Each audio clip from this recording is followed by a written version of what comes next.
Përshëndetje, në këtë video do të zgjedhim një shembull në lidhje me siprinën e sipërfaqes së trapezit. Siç po shihni në figurë kemi disa të dhëna. Bazat e trapezit, njëra është 10 cm, tjetra është 8 cm dhe lartësia e trapezit është 4 cm.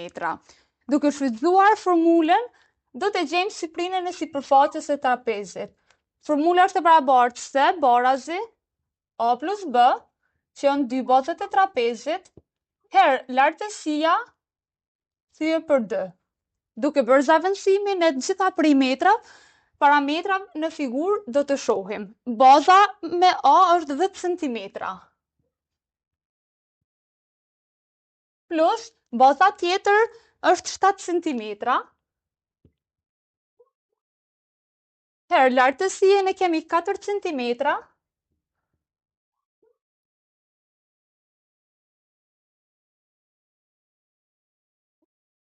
Thyer për D. Së pari do të kryejmë mbledhjen brenda klapave. 10 cm plus 7 cm është e barabartë me 17 cm. Herë lartësia që ke 4 cm.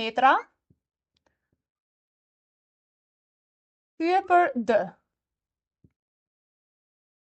17 cm herë 4 cm bojnë 68 cm herë cm në centimetër katror. Thyer për D. Gjatë pjesëtimit të 68 cm, thyer për D rrim në rezultatin 34 cm katror. Pra, siprina sipërfaqes së trapezit me këto të dhëna është 34 cm katror. Ju faleminderit për vëmendjen.